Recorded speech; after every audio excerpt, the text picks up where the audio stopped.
Senadora Vanessa, eu queria dirigir só uma palavra à senhora que eu não fiz, para dizer que naquela comissão tem um movimento deliberado de desestabilizar emocionalmente a senhora e o Lindbergh. Toma cuidado.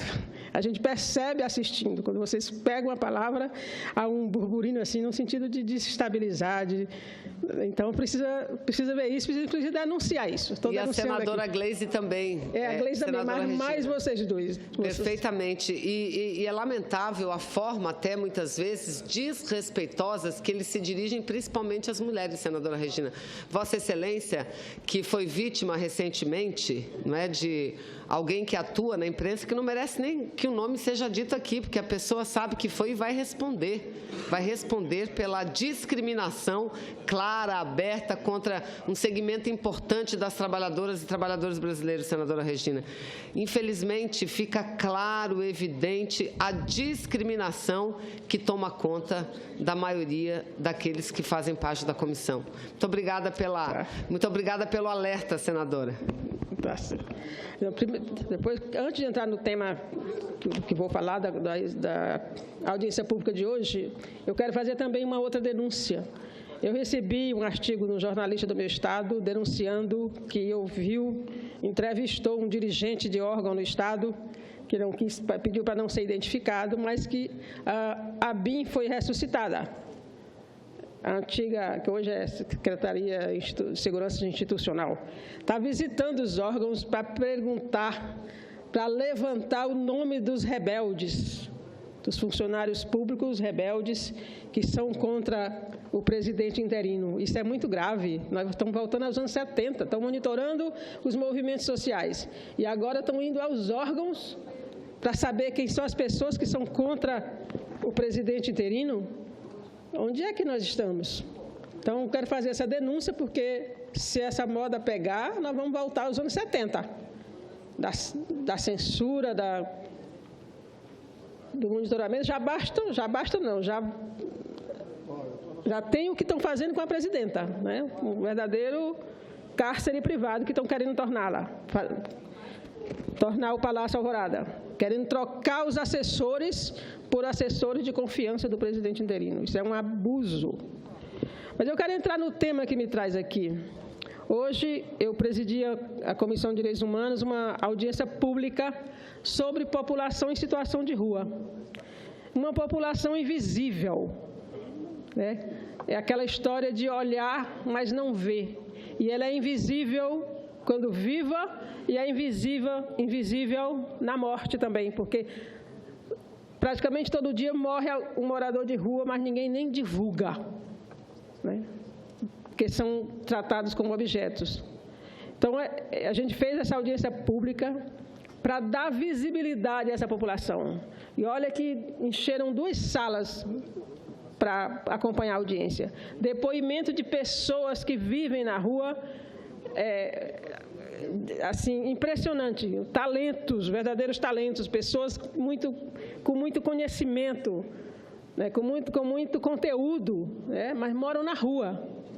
Então, a gente precisa dar visibilidade a esse pessoal, né? E esse governo nos preocupa, porque está fechando os espaços institucionais que davam voz ao povo, onde o povo se enxergava, onde os movimentos se enxergavam, onde as minorias se enxergavam. Estão fechando todas as secretarias que tratavam dessas questões. Coloca direitos humanos lá no Ministério da Justiça, ocupado por quem a gente conhece, sabe a história. As pessoas têm até medo de chegar lá, né? E ser encaminhado para a prisão. Então, essa população hoje deixou contribuições valiosíssimas. Um projeto de lei do senador Paim, que está na Câmara, a gente vai tentar apressar a aprovação desse projeto. Tudo que eles querem é um plano nacional, né, de assistência. Eles são cidadãos, né? Eles têm o direito, inclusive, de morar na rua, se quiserem, mas incluindo lá, mesmo na rua, os outros direitos. Direito à educação, à saúde, né? É impressionante. O IBGE não conta a população de rua, porque não tem endereço. Ora, se mora na rua não tem endereço, mas existe. Então, tem uma parcela da população brasileira que não consta no IBGE. Eles precisam ir para uma casa, uma instituição, para poder ser contado na estatística. Se não tem endereço, não conta na estatística. Então, é uma população que vive da assistência de movimentos, principalmente ligada à Igreja Católica, principalmente, que assiste com ações de assistência que a Igreja Católica faz com esse pessoal, ou então de voluntários, pessoas, ONGs, que tratam as pessoas. Agora, política pública de governo está precisando urgente. Essas pessoas precisam ser profissionalizadas, ela não pode ter como destino apenas ser catador de material reciclável. Não pode ser esse o destino da população de rua. Eles têm que ter direitos a estudar, a se qualificar, tá? E os programas têm que ser inseridos. A maioria deles quer moradia. Agora, ele vai para o sorteio e quando sorteia é uma festa. Não, precisa ter uma cota, assim como tem para pessoas com deficiência, para tirar essas pessoas da rua que eles querem voltar para uma casa. Agora, que casa? Eles não têm casa. Não podem pagar aluguel. Então, é preciso que os poderes constituídos se preocupem com essa população. Saiu até a ideia, esse ano tem ano de eleição, tem a ideia deles mandarem uma carta para todos os candidatos e candidatas, dizendo simplesmente 3 coisas: sou eleitor, sou cidadão, quero me ver no seu programa de governo, porque não tem um programa de governo que trate dessas pessoas, que olhe para essas pessoas, onde as pessoas se vejam. Se não está no programa de governo, não vai estar no orçamento. Então, não tem política pública para a população de rua. Isso é muito ruim, né? A gente não pode deixar isso acontecer, não pode fingir que não vê, não pode olhar e não ver. Tem que enxergar, tem que reparar nessas pessoas que são cidadãos brasileiros e brasileiras que estão sofrendo muito. No período de frio, agora mesmo em São Paulo, falaram que ontem morreu morreram 2 pessoas de frio. Então, não pode, tem que ter política pública para essas pessoas. Não pode ser só o albergue. O albergue é muito impessoal. O albergue é casa de passagem, tem que ser passageiro. Eles precisam ter lar, ser reinserido na família. Muitos têm família, precisam ser reinseridos, restabelecidos seus laços afetivos. Mas o que acontece, às vezes, é quando vai acontecer grandes eventos, aí se faz uma varredura, uma limpeza, porque eles enfeiam a cidade. Então, a gente não pode conviver com isso. A gente não pode tratar só dos que já estão incluídos. A gente precisa enxergar essa população que está pedindo espaço, não está pedindo caridade, não, está pedindo que se cumpram os seus direitos, que a gente não possa esvaziar os espaços onde eles ainda se enxergam, onde eles possam reivindicar alguma coisa. Então, estou fazendo esse apelo, a gente vai lutar pelo projeto de lei, se for o caso, se apresentar outros, mas a gente não pode fingir que não existe essas centenas de milhares de pessoas que vivem na rua. E, para concluir, senhor presidente, eu quero tratar só de mais uma questão, que ontem aqui foi dito que o Ministério das Cidades, o ministro da Cidade disse que para cumprir todos os contratos feitos pelo governo anterior, precisa de 70 anos. E aí eu quero só lembrar aqui que o ministro das Cidades era do nosso governo, que desembarcou na véspera da votação, está lá. Então, você pergunta a ele por que ele autorizou tanta casa se ele não tinha. Mas não é isso, não. Estão espancando todos os programas sociais para poder cortá-los. Então, isso é a desculpa para dizer que tem... Já disseram aí que vão cortar 1 milhão de casas do programa Minha Casa Minha Vida, que tinha sido anunciado. Então, a gente precisa estar denunciando essas coisas. E a outra coisa que eu queria tocar, pena que o senador não está aqui, o que tratou, é sobre a Lei Rouanet. Aqui eu ouvi um senador afoito aqui, dizendo que ia abrir a CPI da Lei Rouanet e que eram os artistas petistas. Pois bem, saiu a lista da Lei Rouanet. Entre os 100, não tem o dito petista, não tem Paulo Betti, não tem Chico Buarque, não tem Letícia Sabatella, não tem... Nos milhões, não tem ninguém ligado ao PT, ninguém que esteja fazendo parte desses movimentos de rua. Eles estão lá no final com 100 mil reais. Agora, a Rede Globo está lá com 7 milhões e meio captado em 2015. E o que é mais estranho, a Globo, ela capta de si mesma. Isso me cheira a sonegação. Ela capta dela mesma, né? O imposto dela mesma, ela capta como Lei Rouanet. E a Rede Globo ainda consegue através dos seus artistas, dos seus funcionários. O Pedro Bial é um grande beneficiário da Lei Rouanet. A Rede Globo, de 2003 até agora, captou 147 milhões de reais pela Lei Rouanet. O senador Magno Malta precisa ver isso, né? Porque ele está aqui querendo a CPI da Lei Rouanet. Vai ter Inhotim, uma coisa muito interessante lá em Minas Gerais, é um dos maiores também. A Fundação Itaú captou em 2015 14,7 milhões de reais pela Lei Rouanet. Né? Imagina, a Fundação Itaú, um banco milionário, ainda tem que pegar o dinheiro público para fazer suas ações culturais. Então, eu queria deixar aqui esse registro para a gente não estar aqui só apanhando como o governo passado, mas a gente também tem que bater no governo interino presente. Muito obrigada. Eu cumprimento Vossa Excelência, senadora Regina, pelo pronunciamento e convido para fazer uso da tribuna o senador Armando Monteiro.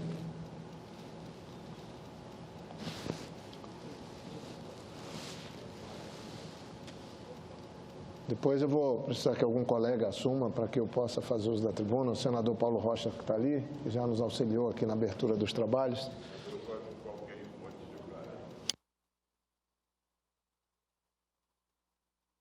Muito bem, obrigado, senador Armando. Vossa Excelência tem a palavra. Senhor presidente, senhoras e senhores senadores, ocupo a tribuna no dia de hoje para repercutir matéria do Estado de São Paulo, que destacou o crescimento de 15% da quantidade exportada pela indústria de transformação no primeiro quadrimestre deste ano, o que tem contribuído para amenizar a forte contração no mercado doméstico e possibilitado, inclusive, uma certa recuperação do emprego em algumas áreas da indústria. Nesse sentido, ressalto o crescimento observado em alguns segmentos, como, por exemplo, o setor têxtil, cujo incremento das exportações nesse período alcançou 27%. Lembrando que esse movimento tem um aspecto muito saudável, é que, além de expandir as exportações do setor, nós estamos experimentando um surto de substituição de importações, sobretudo na área de vestuário, o que contribui de forma expressiva para que, de algum modo, a indústria brasileira retome uma parcela do mercado doméstico que havia sido perdida para a importação. De outro lado, o segmento de máquinas e equipamentos, que registra um crescimento nas exportações de 17% do quadrimestre. E ainda, meu caro senador Jorge Viana, a área de veículos automotores, cujo incremento das exportações alcançou 18%. Além do câmbio, naturalmente, que é o grande fator que contribuiu para essa expansão das exportações, nós não podemos deixar de registrar os acordos automotivos que foram negociados pelo Brasil nos últimos 15 meses. Não só, por exemplo, o acordo que renegociamos em novas bases com o México, e que vem apresentando um desempenho fantástico, no sentido de que o Brasil vem aumentando as exportações para o México, como ainda a celebração de novos acordos na área automotiva, como, por exemplo, com a Colômbia e com o Peru. Com a Colômbia, por exemplo, meu caro senador Paulo Rocha, o Brasil havia perdido o mercado colombiano de automóveis. É um mercado de 350 mil unidades, e a nossa participação nesse mercado foi declinando ao longo do tempo, a ponto de corresponder a apenas 2%. Nós fizemos uma negociação que permitiu que se fixassem cotas e, dentro das cotas, nós temos, portanto, o imposto zerado, o imposto de importação. Portanto, o Brasil terá já no próximo ano 25 mil unidades com tarifa zero de importação e no ano seguinte alcançaremos 50 mil unidades, o que vai significar, por exemplo, a possibilidade de que o Brasil venha a ampliar a sua presença nesse importante mercado, que é o mercado colombiano, podendo alcançar, num prazo razoável, uma participação de 15%, que corresponde hoje à participação, por exemplo, que o México detém no mercado colombiano e que algumas montadoras asiáticas também, que ampliaram muito a presença nesse mercado. Portanto, o crescimento das exportações na área automotiva decorreram, primeiro, do realinhamento do câmbio, mas também do efeito de algumas ações da política comercial brasileira, sobretudo em relação ao número de acordos na área automotiva que foram celebrados. Essa maior demanda externa na indústria automobilística gerou, já nos últimos 2 meses, a abertura de postos de trabalho. Há uma avaliação de que 1.200 vagas foram recuperadas em função exatamente da ampliação das exportações. Segundo a Associação de Comércio Exterior do Brasil, a AEB, devemos fechar o ano com um crescimento de 5% no valor das exportações de produtos manufaturados, mesmo a despeito da queda de preços, dos preços internacionais, porque com essa retração do comércio mundial, todos os produtos, mesmo os produtos manufaturados, experimentaram uma queda de preço.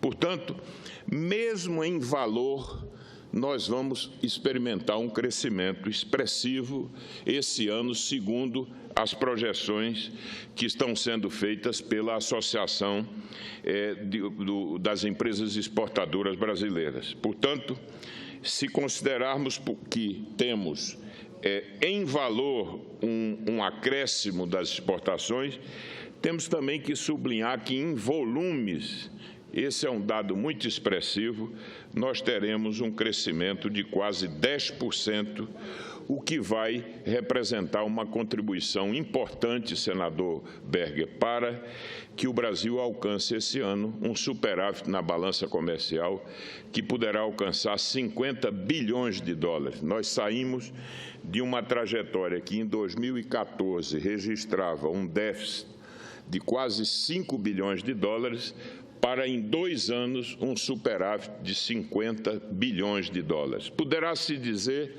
que isso foi fruto também da queda das importações. É verdade. A retração que nós experimentamos no mercado doméstico teve um efeito sobre o nível de importações. Mas,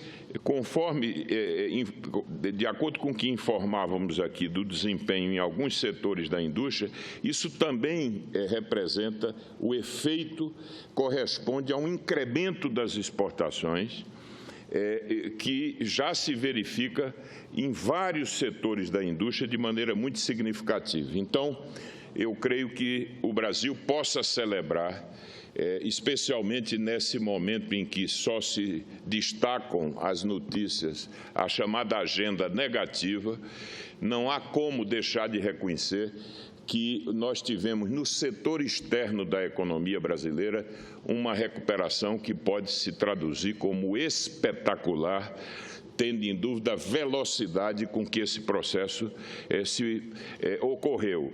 Lembrando que, quando fazemos uma avaliação do desempenho do déficit em transações correntes, nós temos que agregar a avaliação do resultado da balança comercial e também da balança de serviços e de remessas que o Brasil faz. Veja que nós saímos de um déficit de 108 bilhões de dólares em 2014, equivalente a 4,5% do PIB, e vamos, segundo as projeções, esse déficit vai cair para 17 bilhões, o déficit em transações correntes, representando apenas 1% do PIB. E mais, senador Paulo Rocha, esse déficit em transações correntes será inteiramente coberto com o ingresso de investimentos estrangeiros diretos, porque vendo, por exemplo, algumas cassandras no debate hoje brasileiro, a impressão que a gente tem é que o Brasil já não interessa aos investidores estrangeiros. No entanto, nós teremos de ingresso de investimentos estrangeiros diretos quase 70 bilhões de dólares esse ano. Isso é algo muito significativo e que, portanto, vai nos conduzir a uma situação em que é possível até que o Brasil amplie o seu nível de reservas, porque se o déficit em transações correntes, ao final, é de 17 bilhões de dólares e o ingresso de investimentos estrangeiros diretos alcança 70 bilhões de dólares, nós poderemos, meu caro senador Pedro Chaves, ampliar o nosso nível de reservas no final do ano. Portanto, é importante destacar que o setor externo da economia brasileira representa algo hoje que, como que um seguro em relação às crises do passado, que eram caracterizadas por crises cambiais também, ou seja, pela escassez de divisas externas. E o Brasil tem hoje, senador Jorge Viana, uma situação extremamente confortável. Há um parâmetro para a avaliação da liquidez internacional, que é a relação entre o